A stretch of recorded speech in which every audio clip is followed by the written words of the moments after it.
এই পাগল দুই ভাইকে সবাই ছেড়ে চলে যেতেও পারলে আমি ছেড়ে চলে যেতে পারি না। আমি তো ওদের বোন, পাগল ভাইদের রেখে আমি কিভাবে যাব? ২০ বছরের এই প্রতিবন্ধী তরুণীর এই ছোট্ট কথাটি বলে দেয় এক জীবনের বড় ত্যাগের গল্প।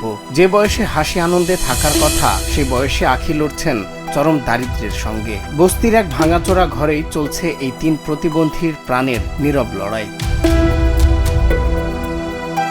এক সময় অভাব থাকলেও এই পরিবারের মা বাবার ছায়া ছিল, কিন্তু তারা মারা যাওয়ার পর সব অন্ধকার হয়ে যায়। বড় ভাই প্রতিবন্ধী হয়ে রিকশা চালাতেন, কিন্তু স্ট্রোক করে তিনি এখন সম্পূর্ণ অচল। আর ছোট ভাইটি কথা বলতে পারেন না, কানে শোনেন না এবং মানসিক ভারসাম্যহীন। এই দুই ভাইয়ের দেখভাল সব দায়িত্ব এখন ২০ বছরের প্রতিবন্ধী মেয়ে আখির কাঁধে। ঘটনাটি খুলনা শহরের খলিশপুরের আলমনগর গ্রামের। ২০১৩ সালে আমার মা মারা গেছে, আর আমার বাবা ২০২৩ সালে মারা গেছে। সেই থেকে আমার ভাই ব্রেন স্ট্রোক করে প্যারালাইসিস হয়ে গেছে। আর আমার ছোট ভাই প্রতিবন্ধী, বোবা। আমিও একটু শারীরিকভাবে প্রতিবন্ধী, আমার হাঁটা চলা কথা বলা একটু সমস্যা আছে। এই পাগল দুই ভাইকে সবাই ছেড়ে চলে যেতেও পারলে আমি ছেড়ে চলে যেতে পারি না, কারণ আমি তাদের বোন। আমার যতই কষ্ট হোক না কেন এই ভাইদের পাশে আমি থাকবো। আমার শেষ নিঃশ্বাস থাকা পর্যন্ত আমি এই ভাইদের মুখে খাবার তুলে দেওয়ার চেষ্টা করব। প্রতিদিন সকালে দুই ভাইকে ঘরে রেখে দরজায় তালা দিয়ে আখি বেরিয়ে পড়েন কাজের সন্ধানে। নিজের শরীর চলে না, তবুও পেটের দায়ে মানুষের বাড়িতে ঝাড়ু দেন, বাসন মাজেন, কেবল এই আশায় যাতে দিন শেষে দুই ভাইয়ের মুখে অন্তত দুমুঠো অন্ন তুলে দিতে পারেন। সারাদিনের হাড়ভাঙ্গা খাটুনি শেষে যখন তিনি ঘরে ফেরেন, তখন তিনি আর শুধু বোন নন, হয়ে ওঠেন মমতাময়ী এক মা।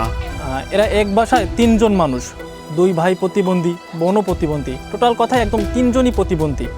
এই দুই ভাই, বড় ভাই যে সে প্যারালাইজড হয়ে গেছে, এবং যে বোন সে একটু সুস্থ আছে, মানুষের বাসায় বাসায় কাজ করে, মানুষের রাস্তায় কাজ করে, বিভিন্ন ধরনের কাজকাম করে। সেই কাজকাম করে সে এই যে দুই ভাই প্রতিবন্ধী, এই প্রতিবন্ধীদের খেদমত করে বাসায় এসে। ঘরে খাবার না থাকলে নিজে না খেয়ে সেই সামান্য খাবারটুকু দুই ভাইয়ের মুখে তুলে দেন আখি। নিজের কষ্টের চেয়ে ভাইদের চোখের জল তাকে বেশি কাঁদায়। অভাব আর অনাহার নিত্যসঙ্গী হলেও ভাইদের মায়ের মতো আগলে রাখাই যেন এই জীবনের একমাত্র ব্রত।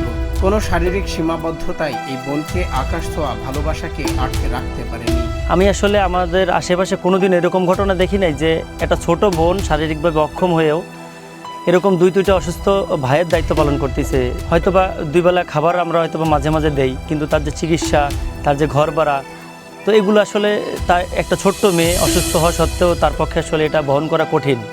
আর সমাজের যারা বিত্তবান আছেন, যাদের আসলে একটা পরিবারের দায়িত্ব নেওয়ার মতো ক্যাপাসিটি আছে, আমরা সবাই যদি এদের পাশে দাঁড়াই, তাহলে এই বোন তার ভাইদেরকে নিয়ে খেয়ে পরে বেঁচে থাকতে পারবে।